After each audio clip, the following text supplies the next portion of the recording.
말씀인데요. 11절과 12절 말씀만 보겠습니다. 네, 베드로전서 2장 11절과 12절 말씀입니다. 우리 두 절이니까 우리 합독해서 같이 읽겠습니다. 사랑하는 자들아, 거류민과 나그네 같은 너희를 권하노니 영혼을 거슬러 싸우는 육체의 정욕을 제어하라. 너희가 이방인 중에서 행실을 선하게 가져 너희를 악행한다고 비방하는 자들로 하여금 너희 선한 일을 보고 오시는 날에 하나님께 영광을 돌리게 하려 함이라. 아멘.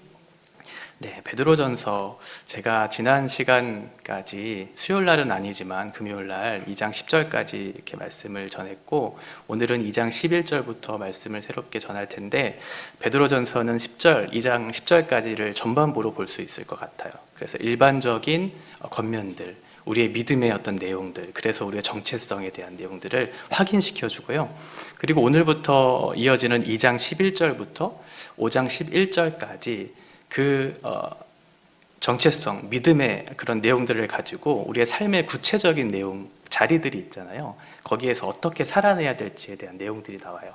그래서 오늘 11절과 12절은 그런 원리들을 얘기해 주고 있고, 구체적인 삶의 자리에 대한 내용들은 13절부터 나와요. 그래서 교회와 국가와의 관계 속에서, 그리고 주인과 종, 그리고 부부, 그런 가정 안에서의 그런 우리의 그리스도인으로서의 모습이 어떠해야 하는가, 이런 내용들을 담고 있거든요. 수요일마다 제가 이제 계속해서 베드로전서를 말씀을 전할 텐데, 오늘 그 원리들을 잘 우리가 가르침을 받고 또 그 안에서 어떻게 삶을 살아야 될지 좀 살펴봤으면 좋겠습니다.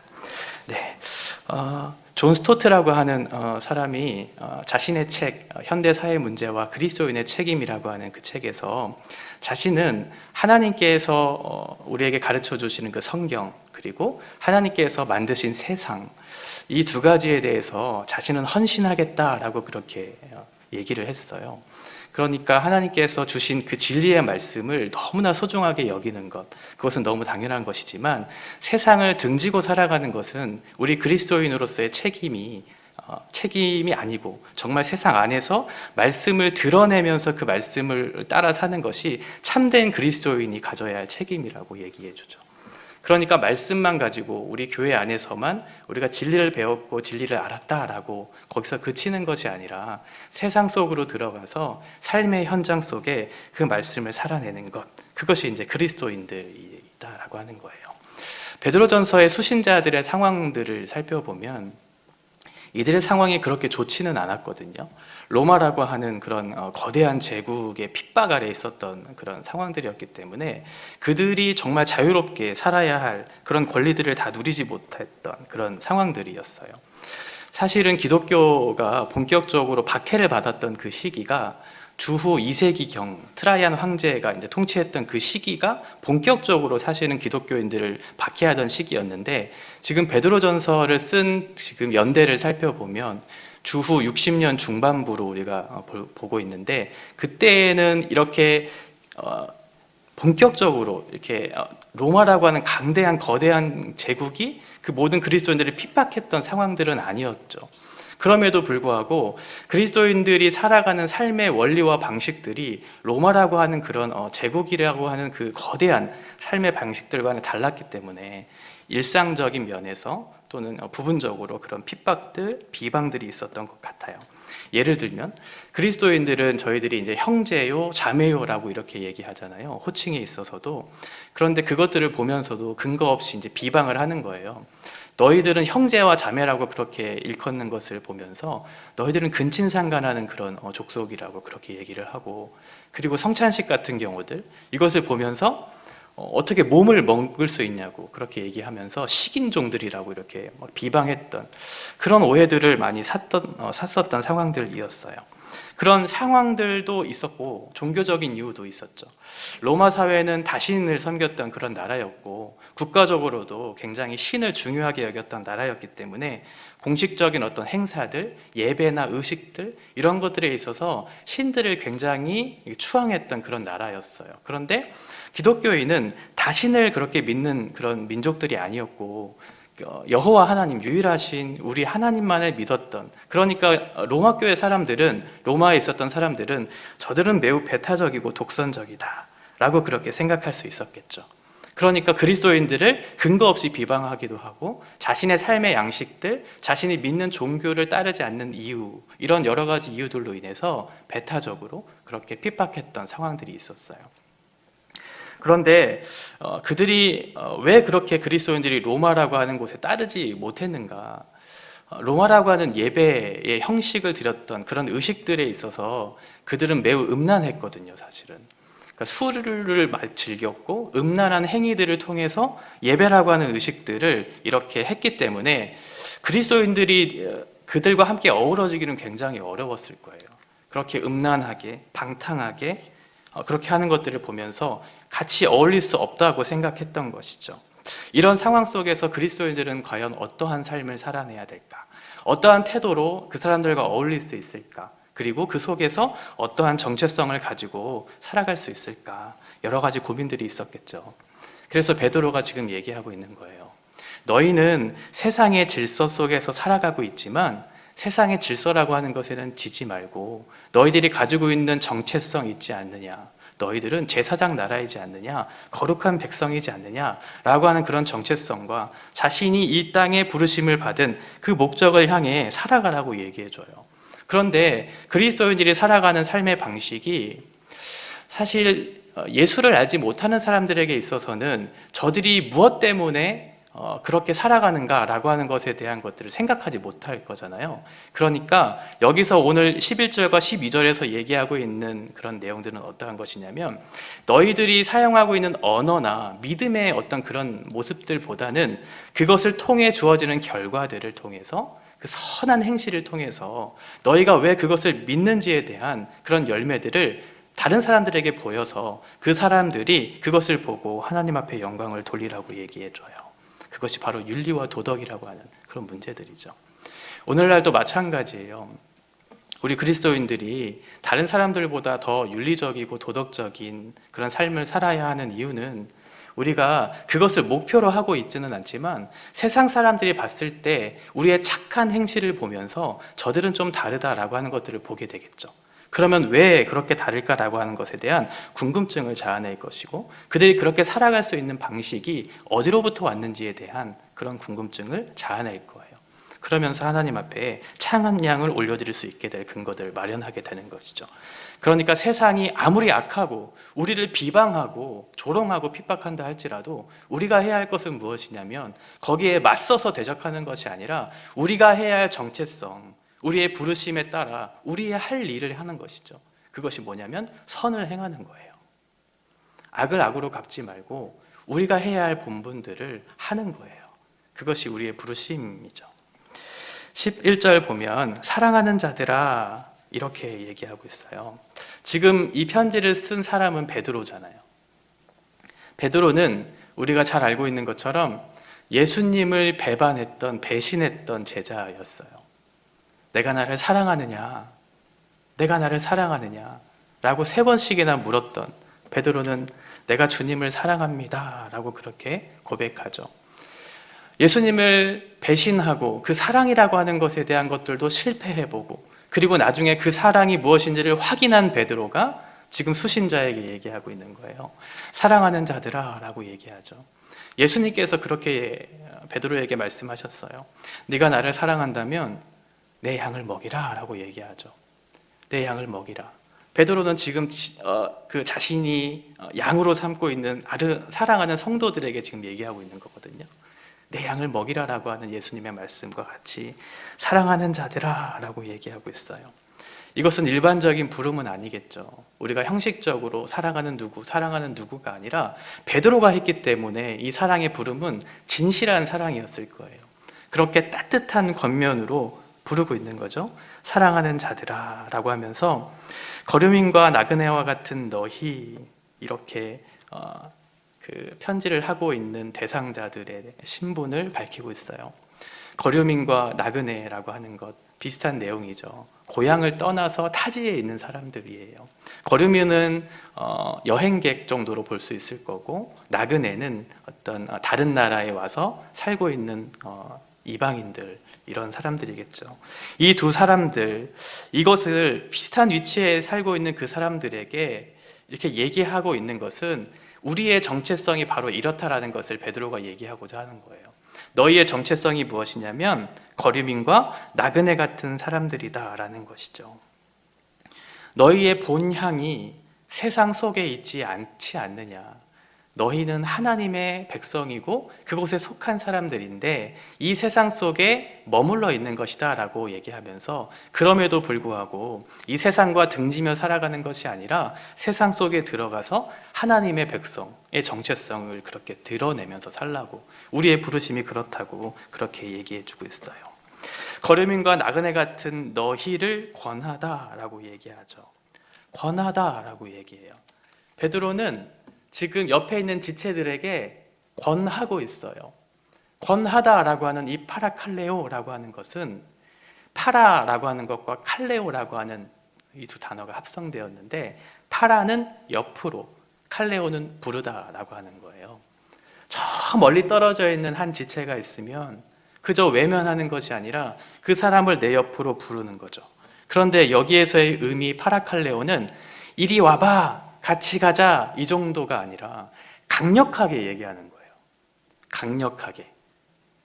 홀로 가지 못하는 사람이 있으면 기다려주면 그 사람이 올 수 없잖아요. 그러면 어떻게 해야 되겠어요? 그 사람의 짐을 지고 같이 와야 되겠죠. 때로는 업어서 와도 되고요. 끌어서라도 와야 되겠죠. 강력하게 호소하면서, 왜냐하면 이 일이 너무나 중요하기 때문에 강력하게 호소하면서 옆으로 부르는 거예요. 함께 가자고 얘기하는 것이죠. 함께. 베드로가 그렇게 권할 수 있었던 근거가 바로 앞에 얘기했던 것처럼 사랑하는 자들아 라고 하는 호소의 사실이 있어요.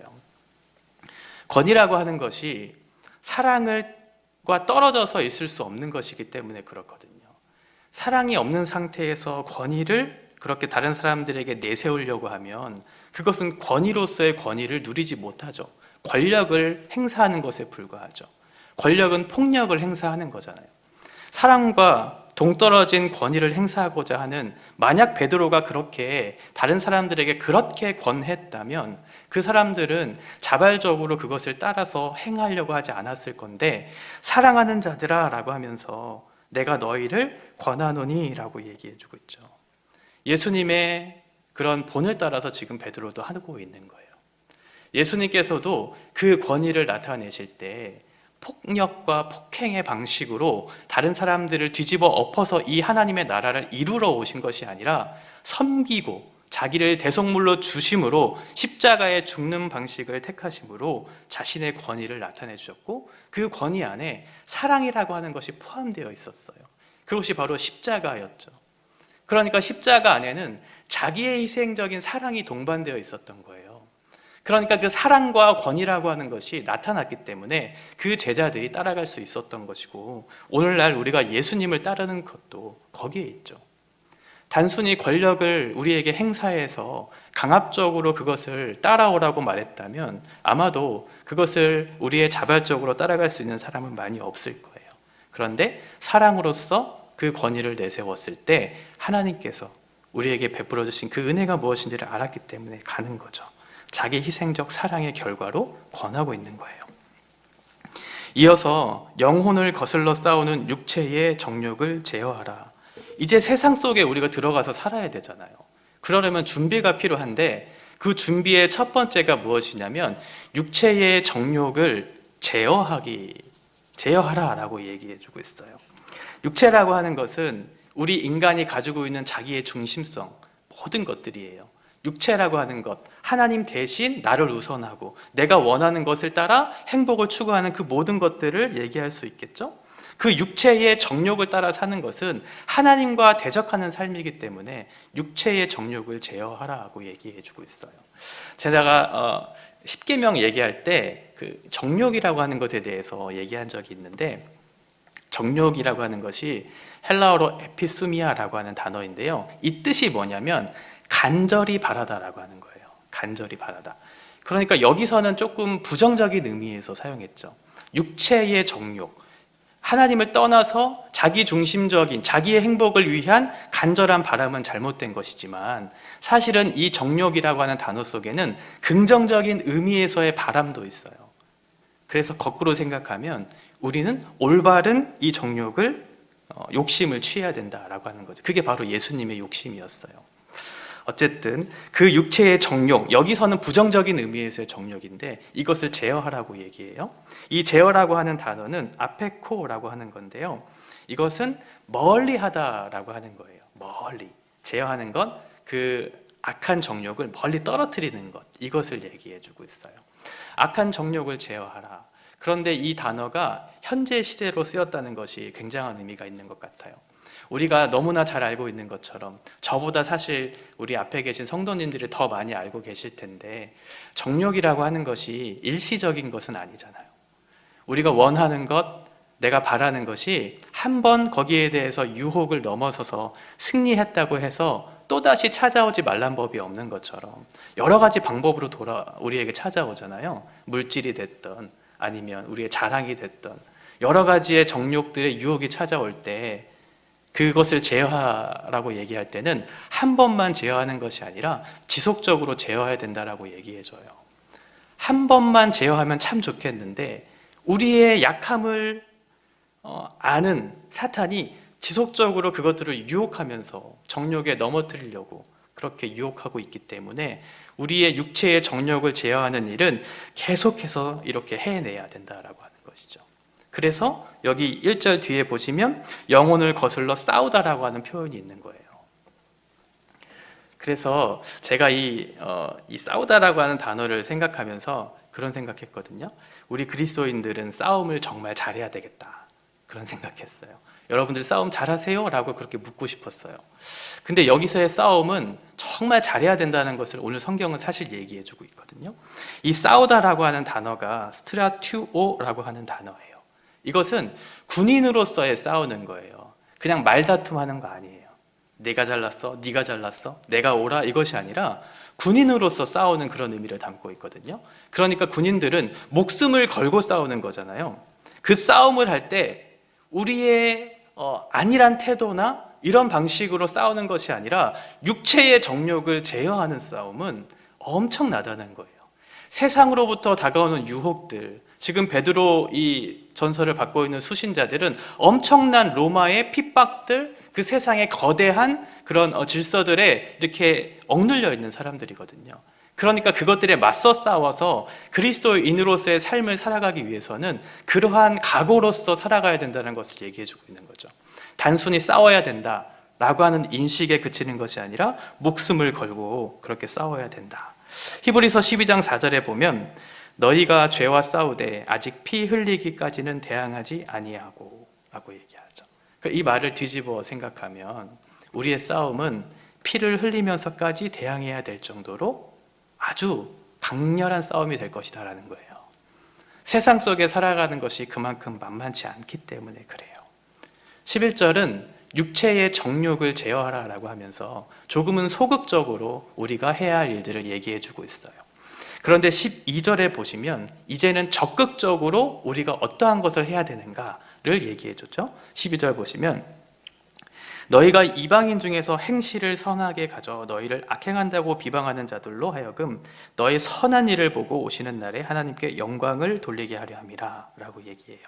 여기서 첫 번째 얘기하고 있는 너희는 바로 그리스도인들이고요. 뒤에 나오는 이방인 중에서라고 하는 것은 아직 예수를 알지 못하는 사람들이죠.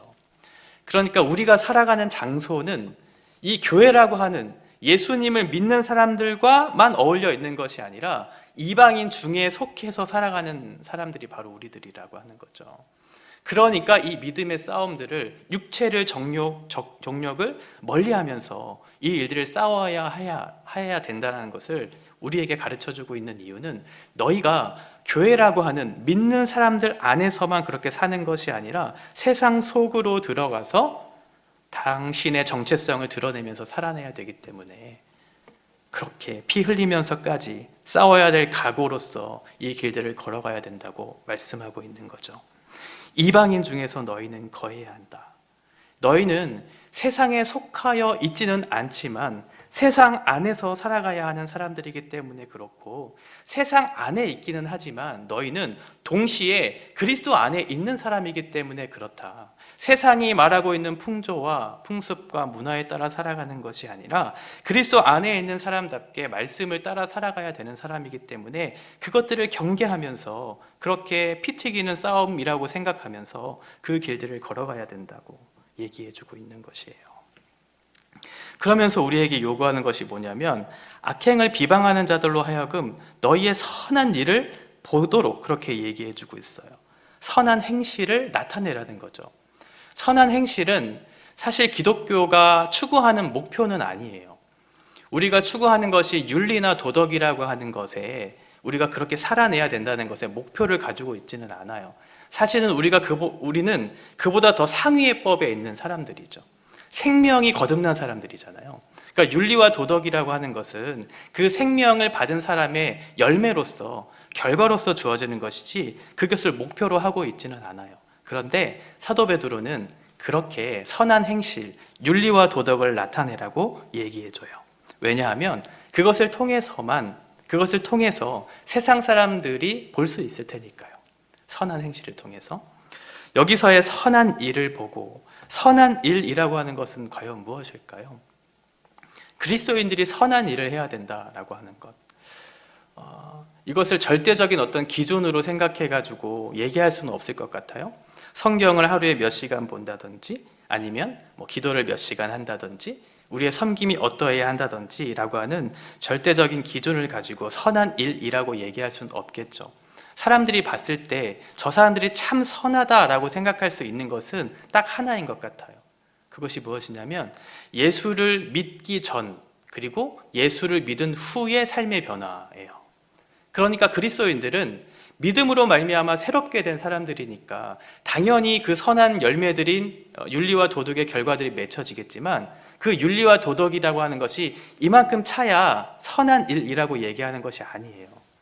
각자의 선한 행실은 다르죠. 어떠한 사람에게 있어서 거짓말을 하지 않게 되는 것도 엄청난 변화일 수 있다는 거예요. 어린아이가 거짓말을 하다가 예수를 믿고 나서 이제 거짓말을 하지 않기로 다짐했어요. 그 아이에게 있어서는 엄청난 일이죠. 이런 거예요. 예수님을 믿지 않았던 나의 모습들을 보았을 때 저렇게 살아서야 되겠어? 라고 그렇게 손가락질 받던 나의 삶이 이제는 예수를 믿은 후에 조금씩 더디지만 변화된 것을 보여주는 것, 이것이 선한 일이죠. 우리가 무슨 선교를 가서 목숨을 바쳐서 그렇게 생명을 다 바쳐서 살아가는 것을 통해서 예수를 전한다. 아마 저 사람들이 그것을 보아야 예수를 믿을 거야 라고 하는 그 거대한 꿈을 꾸는 것이 아니라 우리의 삶의 작은 자리들에서 우리의 언행이 변화되고 우리의 행실이 변화됐을 때 대체 저 사람은 무엇을 통해서 저렇게 변화됐을까? 이렇게 생각할 수 있게끔 변화된 삶을 살아가는 것이죠. 왜 그러냐면 마지막 구절처럼 하나님께 영광을 돌리게 하려 함이라 라고 얘기해요. 그러니까 우리가 그 거룩한 열매를 맺어야 하는 이유는 우리의 만족을 위함은 아니죠. 물론 그것을 통해 우리가 기쁨을 얻지만 그것이 참된 목적은 아니고요. 하나님께 영광을 돌리게 하기 위함이다. 이렇게 얘기해줘요. 우리 마태복음 5장 13절과 14절 말씀 보면 너희는 세상의 소금이니 이렇게 얘기하고 있고 너희는 세상의 빛이라 라고 얘기해줬죠. 이제는 우리가 소금과 빛으로 부르심을 받았기 때문에 그래요. 그리고 에베소서 5장 8절에 보면 너희가 전에는 어둠이더니 이제는 주 안에서 빛이라 빛의 자녀들처럼 행하라 라고 얘기하죠. 우리는 이전에 어둠이었어요. 예수를 알지 못한 그런 상태에서는 그 빛이 뭔지를 몰랐던 사람인데 이제는 예수를 믿고 난 이후에 변화됐어요. 그래서 우리를 소금과 빛이라고 불렀고 이제는 빛의 자녀들답게 행하라고 얘기해주고 있죠. 그것이 우리를 부르신 이유이고 하나님께서 우리를 부르신 목적이다라는 거예요. 마태복음 5장 16절에 보면 이같이 너희 빛이 사람 앞에 비치게 하여 그들로 너희 착한 행실을 보고 하늘에 계신 너희 아버지께 영광을 돌리게 하라. 여기서도 마찬가지로 그 영광은 누가 돌리냐면 우리들도 하나님 앞에 영광을 돌리는 것이 마땅해요. 그런데 오늘 본문도 그렇고 마태복음 5장 16절도 마찬가지로 누구를 통해서 영광을 받으시길 원하냐면 그들로 너의 착한 행실을 보고 하늘에 계신 너희 아버지께 영광을 돌리게 하라. 그러니까 예수를 믿지 않는 그 사람들에게 너희의 착한 행실을 통해서 예수 그리스도를 전하고 그것을 통해 하나님을 찬양할 수 있도록 그렇게 하라라고 얘기하고 있는 거죠. 우리가 베드로전서 2장 9절의 앞절이거든요. 거기에 보면 우리를 제사장 나라로 부르셨다고 얘기해요. 제사장 나라라고 하는 것은 결국 증인의 삶을 살아내라라고 얘기하고 있는 것이거든요. 그러니까 우리의 부르심은 하나님께서 우리에게 그렇게 크신 은혜와 사랑을 베풀어 주신 것 너무 감사하고 감격스럽고 그것 때문에 나의 삶이 기쁘고 그렇게 살아가는 것도 맞지만 그 좋은 소식을 옆에 있는 아직 예수를 알지 못하는 사람들에게 전하기 위해 우리를 부르셨다라고 얘기하고 있는 거죠. 이 선한 행실, 그들이 알 수 있을 만한 방법으로서 선을 행하는 것, 윤리와 도덕의 열매들을 맺는 것, 이것을 통해 하나님 앞에 영광을 돌리라고 얘기해주고 있어요. 이것이 우리가 살아내야 될 방식이고 우리를 부르신 목적이다라고 하는 것이죠. 이제 삶의 구체적인 자리에서 어떠한 삶을 살아낼지에 대해서는 다음 주부터 살펴볼 거예요. 우리가 그 말씀을 구체적으로 살펴보기 전에 이 원리들을 잘 생각해야 되겠죠. 우리가 왜 이 악한 정욕을 멀리하면서 살아내야 되고 또 선한 행실을 따라 그렇게 다른 사람들에게 전하면서 살아내야 되는가?